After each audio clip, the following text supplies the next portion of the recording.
There are a few ways that you can duplicate a project on Canva. So if you'd like to learn more, follow these steps and let's get into it.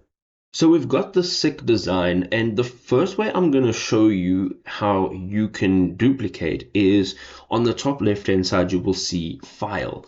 Now once you click on file, you can go down here and it says make a copy. Now from make a copy, you'll be able to duplicate this entire design, including all of its pages.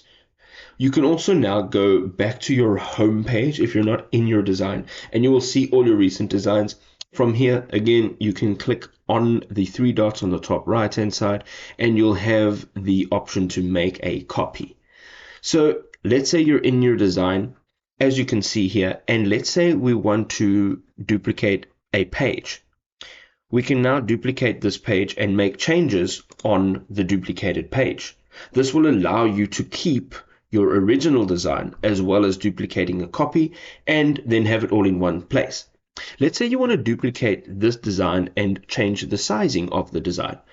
At the top left, you can see it says resize and magic switch. And from here, you can resize your design and click on continue, and it will open up a new window, a new design, which will be a duplicate of this original design, but in a new size format of your choice.